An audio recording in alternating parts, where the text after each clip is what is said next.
काय झालं गोटावडेकर? अजून काय व्हायचं राहिलंय फुलेजी? अवर्षणामुळे अजून 10 जणांचा बळी. अजून स्वस्थ बसून चालणार नाही, काहीतरी करायला हवं. काहीतरी ठोस करायला हवं डॉक्टर गोले. मीही त्याचाच विचार करतोय.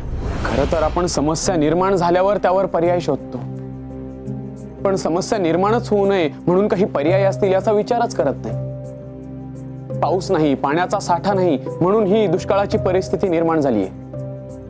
पाऊस पाण्याचा साठा केला असता, अनावश्यक वृक्षतोड थांबवली असती तर ही वेळच आली नसती.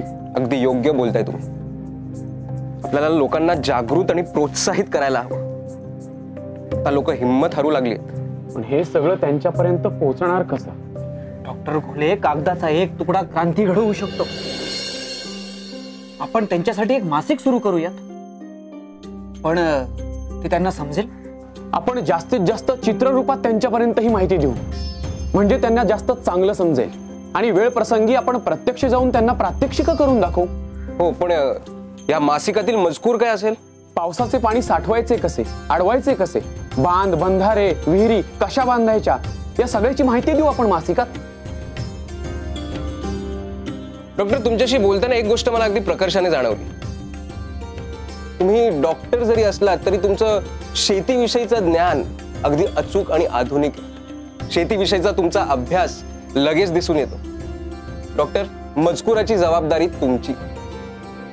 पण फुलेजी, मासिकाचं आपण नाव काय ठेवणार? शेतकरी.